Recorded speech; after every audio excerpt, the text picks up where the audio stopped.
Welcome into episode 1, officially, of We Have the High Ground. And may I just say, hello there. Welcome. This is a safe space for all you Star Wars fans who have ever felt like you need a little deeper conversation. Bogz and I are here to hopefully provide that conversation. That's my man over there. That's Bogz. You're damn right.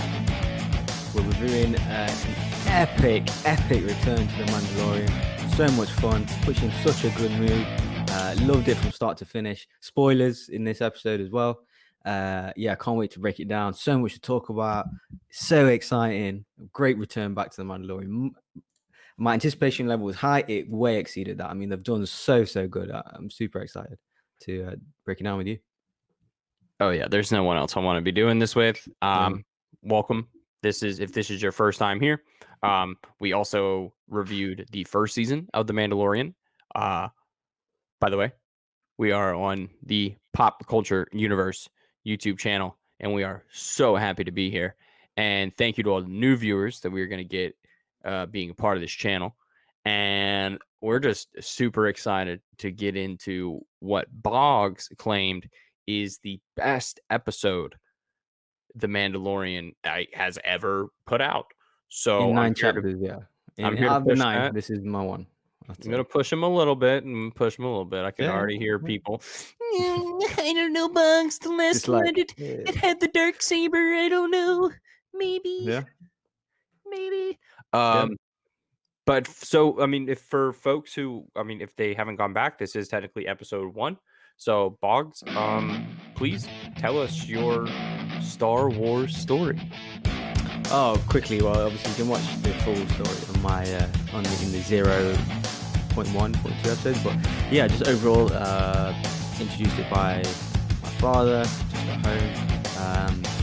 Yeah, just explaining that. Oh, this is kind of better. I believe I was 9 years old watching A New Hope on VHS, saying, this will be the best thing you've ever seen. Initially getting hooked by the intro, just seeing the words Star Wars, like even just them together is like something intriguing about that. And then hearing that, and then you're like, whoa, and then watching the scroll, trying to keep up with it, and then it all obviously coming through, seeing the didn't really understand it at first, then seeing the lightsabers, and then I was like, okay, that's what we're doing, and then kind of understood it all from there. So yeah, it's been ingrained in me since 9 years old. Growing up on the video games, obviously watched the prequels. I was kind of the right age in my mid-teens, I'd say, maybe a bit younger. But yeah, loved it. Read the books, read comics or audio books. Hardcore fan, love it all. There's father-son elements in it. The story is reflects Western story themes and some samurai and just ancient religion and mythology. I mean, what's not to like? Like, we're too deep now in this, and I'm hooked. So yeah, that's my story. So yeah, what's yours? Well, I already know yours, but Yeah, well, I mean, mine is my dad showed me the first 3 one day, and yeah, that was pretty much it. And love at first sight, and fell in love with the first iteration of Clone Wars. It came out from the creator Samurai Jack. That was one of my favorite things. That's still one of my favorite animated series ever. I just love that style of animation. The Asajj Ventress versus Anakin fight, where we actually see Anakin get his scar. So tough. And up until then, I was a prequel kid. I saw Attack of the Clones 11 times in theaters. It was just, it is what it is. That's just, that was the vibe. And just continued on. Waited with bated breath when tickets went up for The Force Awakens, crashed the internet with everybody else, got my seats, sat almost front row in an IMAX and had to look up at The Force Awakens. It was mind-blowing. But yeah, same as Bogz. Read the books. I've watched the TV shows. I've watched it all. Seen it all. We're as up to date as can be. So we're going to be, if it's come out, we're going to talk about it as if, unless one of us hasn't read a book or something like that, which is very rare in our cases. Um, yeah, we're talking spoilers. We got big spoiler alert here at the top of the show. Also, at the top of the show, I'm just going to try to shamelessly plug something real quick. Nothing goes better with talking about the Mandalorian than a fresh Tangalorian. Yes, that's a Tangalorian tangerine sour beer from the lovely people over at Frothy Beard here in Charleston, South Carolina. Nothing goes better than watching that sweet, sweet, sweet baby Yoda.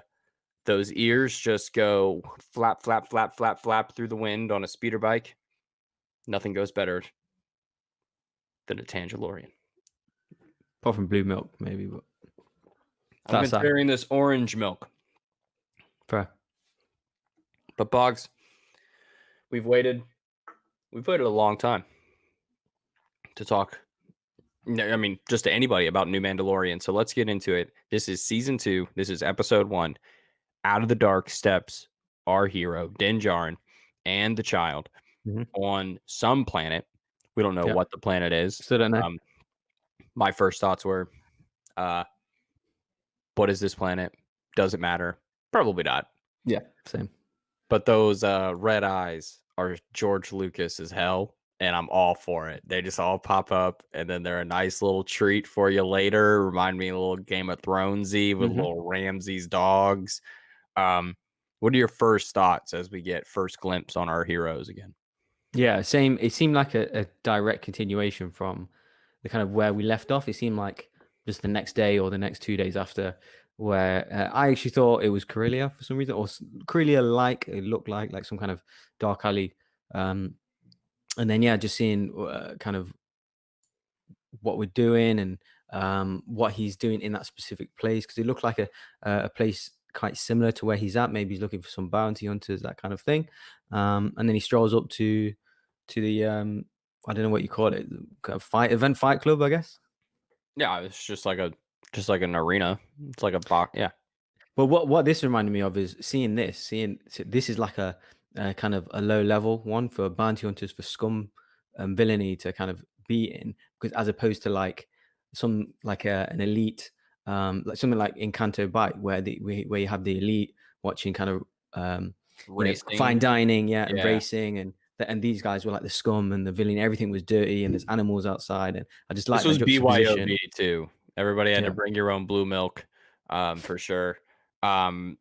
I initially thought that the voice of the like head honcho dude was Jon Favreau, but I guess I was trying to think. I was like, Leguizamo, who is it? Yeah, John Leguizamo just totally blended into that character. Yeah. That was fantastic.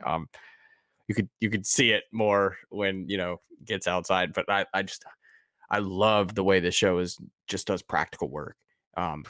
It's just so good. I think I saw. I mean, the Grammorians are just full Grammorians. Like there's no ifs, ands, or buts around it. Like they're not CGI. Like if this was any other time, they would have been full CGI. But this everything in the show is real. The old school weapons, the axe thing, the practical effects. It looks like something straight out of the original Star Wars, but like something out of Willow or like Never-Ending Story. Just looks like something like that is just thrown. Yeah, exactly. Just thrown into this world, and like how they make it work. And looks Jim Henson as fuck. Yeah, definitely. And the music, I noticed a few new kind of themes already. I think it took maybe 5 or so minutes to hear the kind of any usual themes into that kind of bar. But before that was definitely all new music. So I was definitely that definitely stood out for me. Moving on. Also, I love the anti-Empire graffiti on the walls that we saw. Super dope. I even saw one that kind of looked like a C-3PO service bot. I did. Like, that was pretty cool. First, I thought it was like anti-droid, and then which I mean, we know that exists. We know that exists in the galaxy. So I mean, who knows? I also love. I mean, one of my favorite little Star Wars stories is the main storyline in Battlefront 2, where your mother is like one of the most heralded Empire propaganda artists ever, and it's not what she wanted to be doing. It's just one of those. I just love it. Just love it. Also, the Twi'lek are looking better and better every time they show up on the show. I wonder why.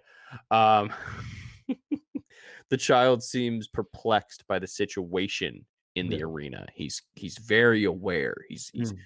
But constantly looking around and just like making little noises. Yeah. I It think just maybe he's used to seeing fighting and combat, so maybe he's unsure of, like, what's going on. Is it like you're right. because Like, obviously do I Dinjarin's need to just sitting be? there. Yeah. Do I need to put my claws up? Do I need to get ready to go? And they're like, Yeah. maybe not. Like, Yeah. you're good. But I just love the whole idea. Like, there was a reaction from the Gamorrean guard who is just happy that he wasn't the one that was shot, and he kind of like stands up on the boxing Then ring it's and it's just kind with of the like, nose. oh my god. He like kind of like looks around and Mhm. everybody's gone because he was the Yeah. one that was on the ground. I guess Okay, that okay, was okay. his. I guess that was his dude. I was Yeah. thought that was absolutely hilarious. But Mando still just being savage at folks. So I mean, what are Yeah. your thoughts? I mean, dude drags him out. I mean, he Yeah, so beats up like 6 dudes too. yeah, exactly. So within the first 5 minutes, we're kind of reunited with his arsenal that he has. The I forgot the wire thing that he's got. Yeah, the Called a grappling hook. yeah, exactly, and the thing that he fires all the like homing things. What they called the little The whispering yeah, that's the it. whispering angel, some stuff like that. Yeah. So yeah, we've seen Some that. We've experts seen we are. yeah, exactly. We've seen that. We've seen well, basically, we've seen all his weapons back within 5 minutes, and we've seen he's he's hung him up there and kind of left him for the wolves, which I thought, oh, okay, so that's what they were coming back to, and then we start to hear the theme music again, like okay, we're back, like just to familiarize everyone, okay, like he's still a badass, he's still out looking for the Mandalorians and stuff, so yeah, it was good intro, good start. Good start. So then we are on our way because we find out that there is a Mandalorian on Tatooine. So the only place he knows to go on Tatooine now is our good friend who owns a nice little garage in, I guess that's she in Mos Eisley. Yeah, she's in Mos Eisley. Yeah, I Yeah, presume yeah, so. yeah. I don't. Because that definitely looks like the same place that the Millennium Falcon was in Mos Eisley. Yeah. Um, seems like I think it'd be cool. One thought I had is if we find out that this lady is the grandkid of like Kitster, that'd be That'd be pretty someone. dope. Yeah. And then shout out to R5. Yeah, I was like, what? I didn't even know we've seen him. I think he was in the bar in the cantina, right? And even though still, when she was, oh, five, I was like, what? It's like an old, that's what I want. See, I mentioned this, right? This, obviously, I have more of a connection to the original trilogy and the prequel trilogy and stuff. And seeing anything like that, it just brings back so much nostalgia and fun to me. So it brings weight to it because it brings history, it brings characters, it brings, other kind of mythology into the Because those show that we're places watching. exist. Yeah, Those people exist. Like especially like and droids and things like that, right. yeah. But yeah, even going back to Tatooine, initially when I heard it, I was a bit like, because that was probably my least favorite episode in round one, the Tatooine episode. Oh So yeah. I was thinking, okay, what are we doing here? We're going to be stuck again, or is it going to be a bit of a kind of like a bit of a nothing episode? Like, I mean, what's going to, is it just going to be like an action thing? So that was my initial thoughts, and then kind of when he's there, um, and obviously that lady's happy to see the child again. So yeah, I was kind of intrigued. Okay, what's he doing here? Which Mandalorian is going to be in Tatooine? Right, that's what I was thinking. Like, what is it, like a wild goose chase? What's going off here? So yeah, I was intrigued to where he was going. Well, Boggs, I feel like I knew exactly what was going to happen because I've been reading everything and Mm. watching every YouTube video because like one shout out to Moss Espa, the best pod racing arena in the entire galaxy. Mhm. Two, I feel like Ludwig really kicks in with some original stuff when they're riding the first time. Mhm. When you see him stop, and he's homies with the Tusken Raiders, and he's talking to them and stuff. All Yeah. this music, this is all new. I mean, it's got the same theme, but it's a riff on the theme. Mhm. It's a Mhm. variation, and I just love seeing Baby Yoda's ears. Mhm. And again, it's another juxtaposition because he's super like friendly and gets on with the Tuscan Raiders, who are seen as like basically sand people, which are seen are like, scum, like they thief, they rob, they steal, and he's kind of sitting down with them and asking for their help and kind of making friends with them, because in the previous iterations, like they're seen as robbers, as thieves, as scumbags, but they're not, right? If you kind of give them the time of day, or if Okay. you are accepting that kind of thing. So yeah, there's another juxtaposition of what they're they're there's two sides to every story basically. So definitely I appreciate that. Yeah. Exactly. Yeah. um yeah, so because obviously Tusken Raiders on Tatooine with Anakin, with Luke, they're always causing trouble. So I was like, oh, okay, that's a new interpretation of it, which I liked. I wish you would have said something like, "You're not the first to mass murder them," and then I'd be like, "Wah!" Yeah, exactly. There was another. Yeah.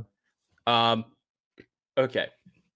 I had the feeling when he first rolled up to, it's not Freetown, but it's kind of Some Free. cantina, yeah. Well, the it's Freetown in the Aftermath novels. That's the name of the town that Okay. he's, that's at least what they call it. That's what they call it after they freed it from the mining guild or whatever. Mhm. I had a feeling that this felt more like an episode 4 or 5 of a season when he's rolling up there. Like he knows exactly what he's doing. He has a purpose, and we're 8 minutes into the season, and or like maybe like 10 or 12. But like he's like, I felt like it was kind of booking, and I didn't expect it to book like that because the first episode of last season was really slow. Like it was really, really slow. But we got a lot here. He rolls into the bar, meets a dope looking bartender, and then lo and behold, there is the man, the myth, the legend, all the way from um, Once Upon a Time in Hollywood. Seems like he never left the set of Once Upon a Time in Hollywood. Timothy Yeah. Oliphant as Cobb effing Van. What are your thoughts, Boggs? Dressed as Boba Fett, though, I was like, what is it? Like, I was, I did think it happened first episode for some reason, and even if they said Tatooine for some reason, and they said, oh, the Mandalorian, I still didn't think it was him for some reason. I don't know. I was just so kind of impressed with everything that was happening. It made me just forget. But yeah, like I agree with what you're saying. This felt like 3 or 4 episodes in one, 3 or 4 episodes from last year in one episode here. And yeah, he's obviously popped in and he's took the helmet off, and Dinjarin's been surprised, and yeah, just seeing a Boba Fett uniform and a Mandalorian uniform together, it just seemed like 40 years of history just together in a scene. So yeah, I was super impressed, and the whole team, like the how he looks, Timmy Oliphant, how he looks, how he conducts himself. He's got the slick hair, he's got the beard, he's just the dialogue. It feels like he's always been in Star Wars. Like he just fits into this world so much. He's an awesome character, and I was so impressed with him. And that's good casting, and yeah, he just belongs in this universe. And I was so happy with his performance and stuff. He looked great, sounded great, acted great. That's probably my favorite casting that I've seen in The Mandalorian. I was super impressed with everything that he done. Him and probably Werner Herzog, but yeah, it seemed like he was already in the world. It was already lived in. So yeah, I was super impressed. So we're gonna do this right here in front of the kid. He's like, he's seen worse. I was like, I bet. And then this thing shakes the ground. Turns out the crate dragon is still over there. So which I had a thought, what did this thing fly here from crate? Yeah, exactly. Yeah. Guess not. But little baby Yoda in the pot is 10 out of 10. That is, so they're like, how many things can we just make him do that are cute? How about pop his head out of a pot? That'd be fantastic. Yeah. So yeah, seeing Boba's armor is absolutely incredible. Just seeing Awesome. it, just the wear, the tear, the shot at the top of the head. Mhm. Um, it's something special. It really is cool. I mean, hey, I have an obsession with Mandalorians and their helmets, and I this is just really cool. And then if you wait till the end, you see in production art that they just straight drew Boba Fett in the production art. Like it's just his armor. There's no like red shirt underneath it. These Mm. dudes were like, bump this. I'm drawing Boba Fett in this bitch. I'm drawing this right now. Yeah. They're they're really listening to people. This one That's what I thought. episode was a lot of lessons learned from last season, Definitely. and I'm here for it. So we get to the point where they we see a really long flashback. I was like, "What? We got a flashback." I Yeah. think this is setting the Yeah. stage for us to see some stuff flashback Yeah. later in the season. About the Death Star blowing up. I was like, "Huh? You're watching a hologram of the Death Star being blown up?" Like, this is so and the guy in a Boba Fett, outfit telling the story is, like, super surreal. Yeah, it was definitely a unique thing, especially in a TV episode. We've seen it once in, a couple of times in Last Jedi and stuff, but yeah, like, super surprised at that scene.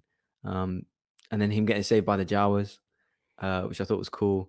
Um, and yeah, even just the uniform itself, the Boba Fett, uh, the Beskar thing. Like, I loved how he wanted it there and then. Like he didn't even ask him like, why are you wearing that? What you doing? The How did second you he get took that? the He's helmet like, I off, he want that. was Yeah, like, "Give me it back." yeah, exactly. Like, it belongs to me. Like, you don't have the right to wear that. Um, but yeah, I thought it was cool. But yeah, and then obviously the Jawas save him. Uh, and then the armor scene, I love the dialogue that they use. That obviously he's telling the story of how he bought he stole the crystals and then bought the Boba Fett armor off the Jawas, off the sand barge, and then he's the armor was his freedom. Right. Yeah. So he's obviously put them on and kind of warped all them guys. Forgot they were called. That kept him kind of under oppressed basically, and yeah, it was like the armor that saved him, the weapons, the thing, and it was nice to see using, obviously seeing the Boba Fett armor being used as well, because we obviously didn't see a lot of that. So yeah, the targeting thing as well, which was just Where they cool get with all these the rockets jetpack. from? I presume they're gonna pick it up afterwards or something. I don't know, but yeah, I love that, seeing the jetpack, his rifle, seeing Boba Fett getting his chance to display his full arsenal as well. So definitely a surreal thing to watch. Pretty sure my favorite line of the episode was, "I guess every once in a while, sunlight shines on a womp rat's tail." And I was like, well, damn, that was Okay. Yeah. good one. Also, nothing like brushing your Banta's teeth before going to bed.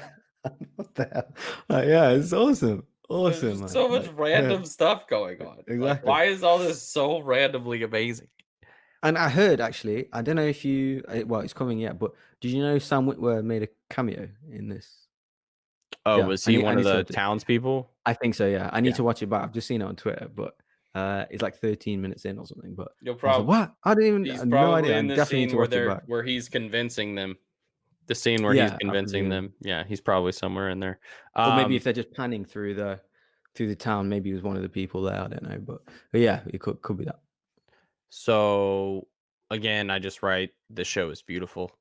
You should see the landscapes. It's Yeah, just incredible.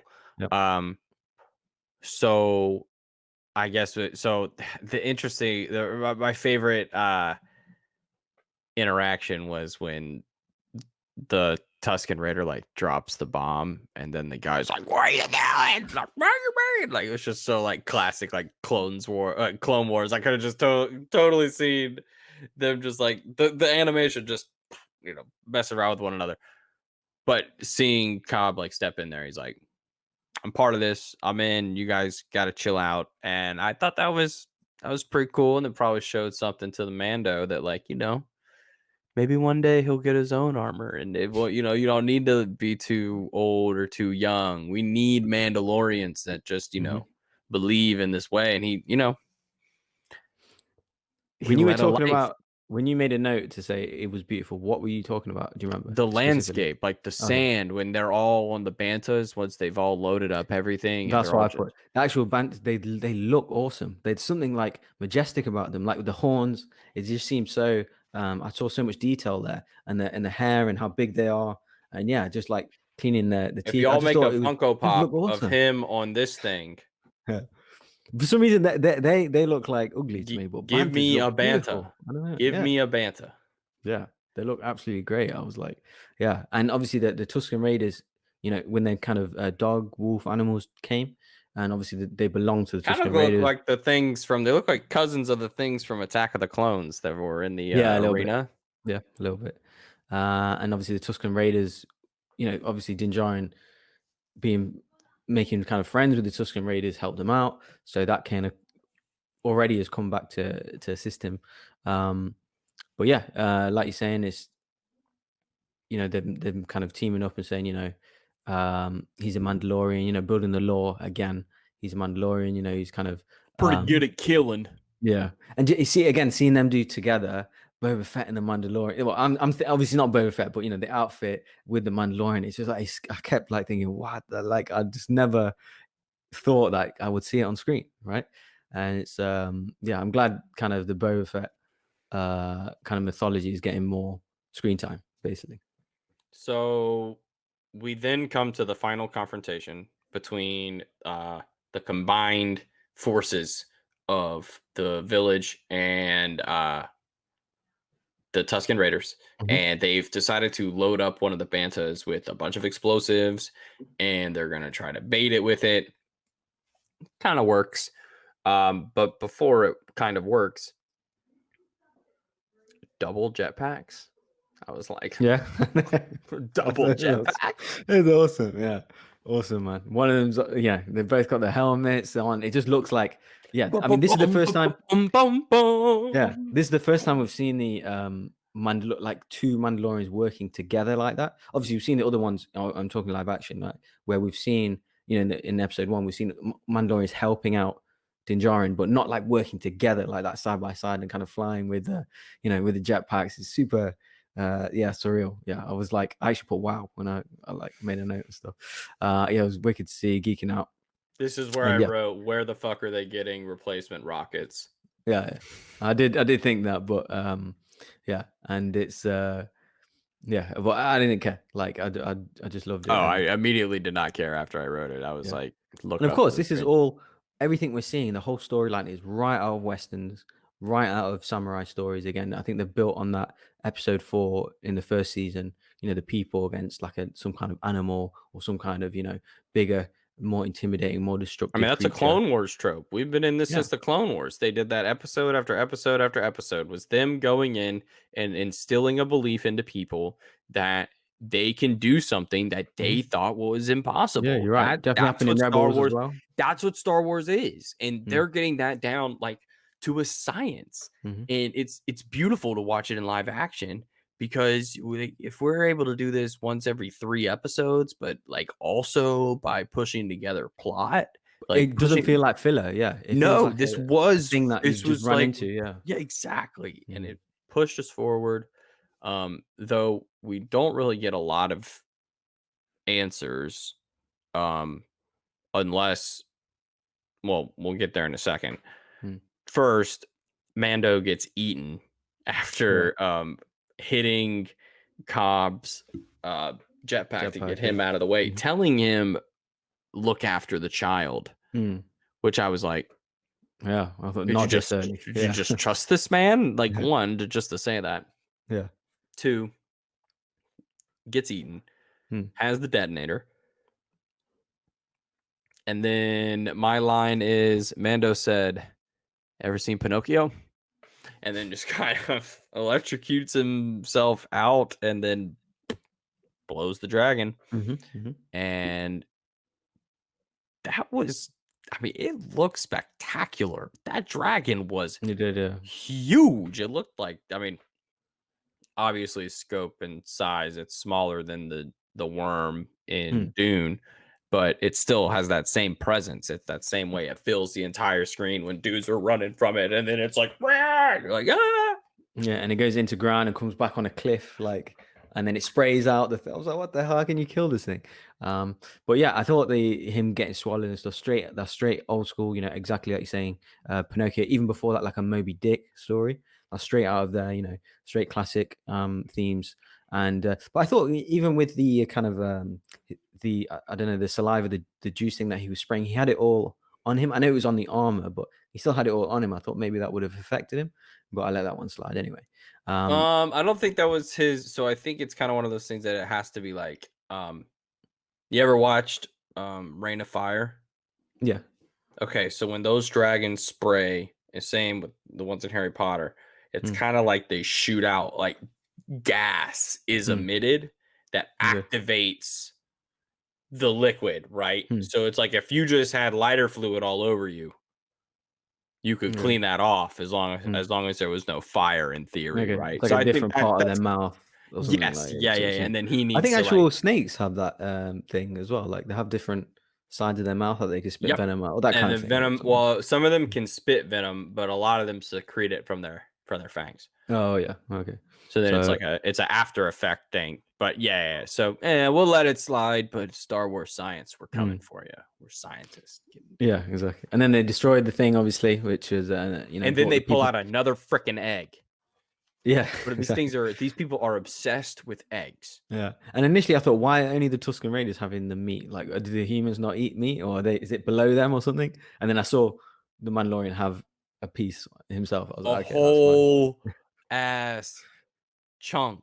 Yeah. This is like Yeah. we eating for weeks. I'm gonna Yeah. slice this up. He's putting this into little baggies. He's freezing it. He's putting it on ice. He's like, I need to make little snacky snack bags for LBY. That's Yeah. little baby Yoda. It's not going to last long traveling across the desert, right? So you need to. Oh yeah. And Baby as Yoda was well, already sitting there like leave me alone. Yeah. And when he's obviously give him the armor as well afterwards, like a gentleman's agreement. For some reason, I just thought he would ask him to keep it or leave it with him because this guy's proven to be a fighter who can use it. So and I'm going to assume that he's going to be in some more episodes or more chapters this season because probably that can't be episodes just a 7 and way. 8. Yeah, like I'm sure you're going to call him for help because he can fight, he can talk, he can use all around, like an unofficial Mandalorian himself, right? So he can definitely use the armor and things like that. So definitely someone to look out for. But yeah, I kind of hoped secretly that he would leave him with the armor. So interesting. What is he actually going to do with the armor? Like super intriguing. And then Well, we when find out exactly why he took the armor because before you say that though, just when he's going across the desert, it was just kind of, for me, it was reminiscent of like Anakin in Attack of the Clones going on his speeder bike, and Luke obviously in the original trilogy. I was like, oh, that was a nice scene, and it sort of interrupted my thought. I was like, oh, what the hell is this? Boba Who's Fett. that guy? Yeah, where the hell's he been? Like, yeah, obviously looks great. He's got a similar kind of weapon. I was like, oh, what's going on here? He's got scarred. I thought he'd look more damaged though. It looks like he's got scars, but for More some reason, damage. The dude's pale as can be in the middle of the I thought sunniest he had planet in like the an eye world. patch and like, I don't know, like whole like Vader, like basically like you'd be like destroyed, like scarred up and like dented and stuff. But What if we get like a 5-minute video, like a 5-minute part at the beginning of the next episode, but it's like the two towers where you see Gandalf fight the Balrog? And it's just like him, I fell forever. It's just like Boba, that'd like be great, I yeah. fell forever, and he like is actually down there like fighting the monsters within the Sarlacc. Like, Yeah. oh, that'd be tough. That's Yeah. never So gonna happen.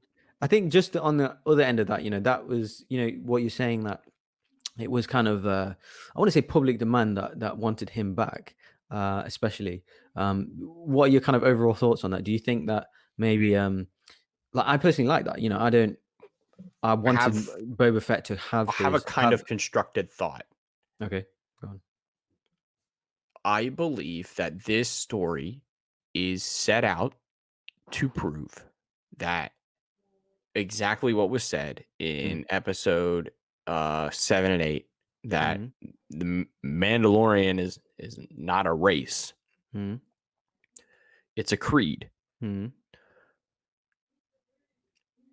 Who can take up that creed? Who is that? So like Din is in search of Mandalorians. He is in search. Now, what does that mean? That can be very open-ended.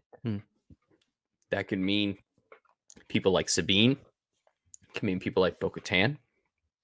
It could mean the child. Like the child is clearly, I mean, seems like anyone is eligible to be Mandalorian, but like it's like we don't have a lot of Twi'leks in the ranks, or maybe they did thousands of years ago, and then it just became a mainly human race. Mm-hmm. That not every person on Mandalore, like they call themselves Mandalorians because they're on the planet of Mandalore. It's the same thing of them being like, remember back into the books by Drew Carpesian about Darth Bane, about Mm-hmm. how the Sith were a race on a planet, and then the Mm-hmm. Sith's ideas became the Sith that we know today. And I think that is in turn what they have the possibility to do here. They have the ability for Din and Sabine to create a new Mandalorian culture that represents the good parts and the parts that do deserve to be glorified of their culture, and create a new safe haven Mm-hmm. for these warriors to come together. And I think it'd be really amazing to see like Din be like, let's make this man some armor, like finds the armor and then brings Cobb Vanth a new set of armor. And I just think that the Mm-hmm. sky's the limit. I particularly like, having Boba Fett in it in the first place because this will also tie in an original trilogy character with, potential, if Sabine and Ahsoka come in with kind of the live action, obviously that means, animated characters with live action characters. So imagine Boba Fett having, with Din Djarin, with Sabine, with Ahsoka. It's all kind of, that's what I want. Bring it all in. Let's have the nostalgia, let's have the storylines, the themes and stuff. So yeah, I do love that, and I do kind of overall like Boba Fett having just more story time, because obviously we only had limited time with him as a kind of fully fledged bounty hunter. So the more time with him, the better, basically. So yeah, I'm definitely, I do understand people's things where they have an issue with it, like as long as he has some relevance to the overall storyline, and he's not just, oh, he was just wearing the armor and he survived the Sarlacc pit and he's going to be like a side character. No, I like to, he seems like to be integral to the storyline in this series so far anyway. We'll see. So I do like that and appreciate that. It wasn't just like a gimmick, oh, like he's here for an episode and gone. So yeah, we'll see what that comes to.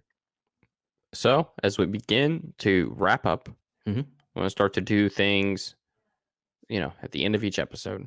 Let's give our highlight of the episode. If you had to go back and watch one thing from this episode right now, what would it be?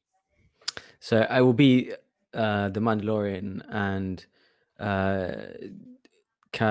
sorry, what is Cobb. yeah, Cobb Vanth. Cobb Vanth, yeah, Cobb Vanth together, just fighting, one with the Boba Fett uniform, one with his own Beskar uniform, just together, very surreal.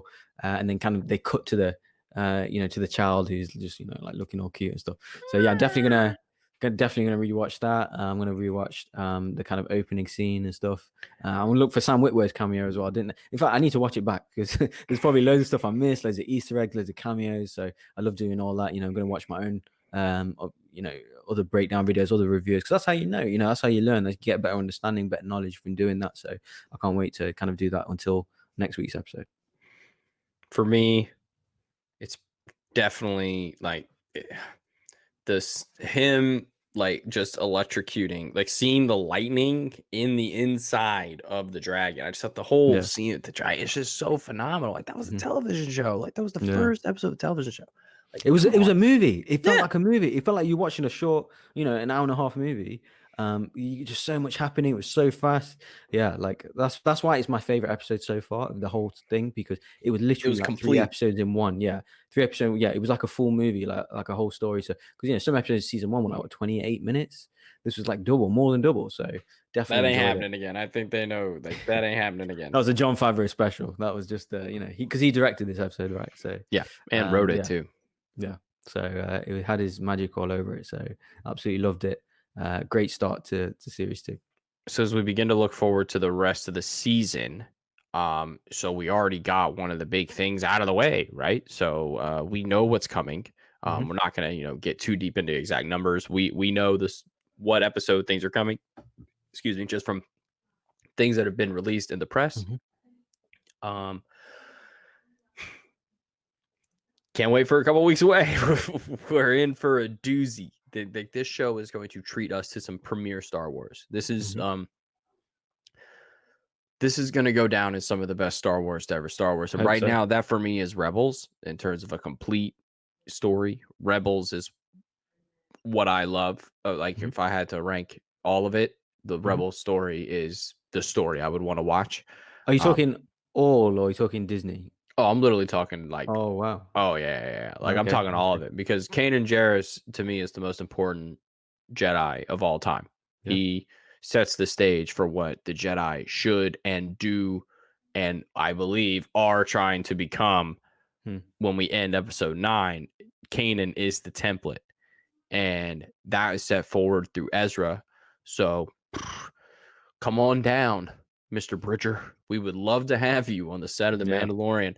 no doubt. And that's I absolutely loved it. I absolutely loved it, and I think this is setting the stage for just to let us know that the level of uh, stakes has been raised, and we are not prepared for whatever is coming over the next 8 weeks I because hope this not. Yeah. uh, and we I want to we be I want to be surprised. I want to be shocked. I want to be emotional. Like it seems like we're at that level now with the show. Like you don't know what the hell's going to happen each episode. Obviously, you can look online. You can see the rumors, the links, but you don't like the surprises that were in this episode and how kind of deep they go and how smart. Like they've got Boba Fett and he was in the prequels. Now we've gone past. We've got a year in now, and he's still surviving. Still, still going strong. So, yeah, it's absolutely loved it. So I think maybe they might do maybe half the episode on Tatooine, the episode 2, and then yeah. because obviously they're going to clash, right? Boba Fett and Djarin, like what's he going to do? I'm assuming he's going to chase him, try and reclaim his armor somehow. Maybe the child, maybe he's working for someone, that kind of thing. So we'll see what he's saying. But yeah, like going towards that 4th and 5th episode, honestly, okay, what's going off here? But yeah, absolutely loved it. Awesome episode. Music was great. Direction was great. The writing was great. It was super fun. The effects were great. We're back. Star Wars is back. It gives you that. I was telling you before, before filming, it gives you that Star Wars feel. This just puts you in a good mood. That adrenaline rush that comes with Star Wars. That no other thing Before we end, that are has. you getting that from the or whatever thing plays at the beginning of the Star Yeah. Wars stuff? It's kind of growing on Yeah. me. With the mask and the different mask and helmets. Sorry. Yeah, Yeah, yeah, yeah, yeah. yeah, I yeah. love that in the first season. I was like, I don't forward that part. I always leave it to say, okay, give that the respect because I like that. Kylo Ren's and the I wish Stormtrooper, they then Vader, stacked then Star Wars like on top of each other rather than it being long. I think Star Wars just looks strange, like really long. Like yeah, I don't know why. I think it looks better, stacked on top of each other. But if that's what we're getting into the editing of the show with the title sequence, we have a problem. But what we do have here is the high ground. And what we need you to do is to like this video. We need you to subscribe. The pop culture universe is expanding at a rapid rate. We have reviews popping up of trailers, of film, of television. We're going to have sports coming back. We're going to have, everything. We're going to have NFL talk coming on Sundays coming up here in the near future. It's going to be absolutely fantastic. We're going to get Premier League talk in with me and Bogz. It's going to be absolutely fantastic as well. Champions League talk with Bogz. It's going to be woo! Stuff is flying. can't wait. Everybody cannot wait to get some of our other cohorts on this pop culture universe extravaganza that we're all about to travel on the big old adventure train. So Bogz, where can the fine people at home find you? Yeah, you can catch me at Bogz on Twitter, but mainly here. I mean, like Colin's saying, like, subscribe, comment, give us feedback, share and all that good stuff. So yeah, we've got a lot kind of coming to in the very near future. So stay tuned. A lot of entertainment. We're going to break it all down. So yeah, can't wait to hear your guys' thoughts on how we're doing. So yeah, pleasure to be here. Wouldn't want to do it with anybody else. You can find me wherever Collins are sold at _C Morris. It's on Twitter, Instagram, all the places. Blow me up about Star Wars. I will talk Star Wars all day and night. So, folks, we'd also like to thank Mike Shea for making the beautiful graphics you see surrounding us today. Thank you so much, sir. So, for me and for Bogz, this has been We Have the High Ground, reminding you, Anakin, don't freaking jump. You're good. You underestimate my power. This is the way. Don't try it. That's better.